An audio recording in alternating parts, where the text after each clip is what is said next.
So at the onset of all of the COVID regulations, the ministry decided that everything would be shut down. And that impacted my job too, because I could no longer go into any of the homes, which was fine. I said, redeploy me somewhere, which they did twice.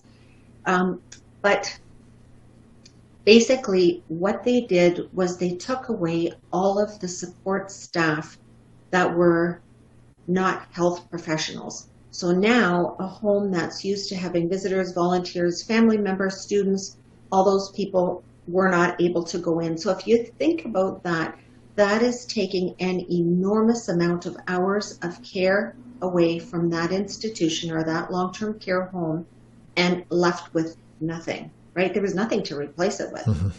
In addition to that, all of the long-term care homes were told in their outbreak areas that they were no longer able to provide congregate dining.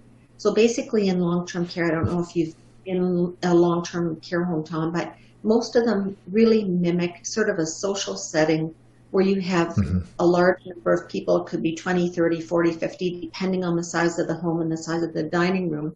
They have a congregate dining setting where you have residents sitting together, usually 4 at a table, and then you usually have 1 or 2 PSWs or a visitor or a volunteer or a family member that's assisting these people to eat.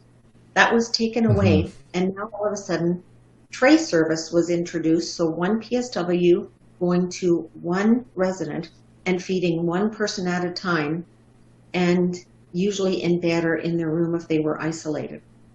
So you can only imagine the amount of time that would take the staff to actually be able to accomplish feeding and hydrating residents mm-hmm. who normally take a long time, 3 meals a day and 2 or 3 snacks a day.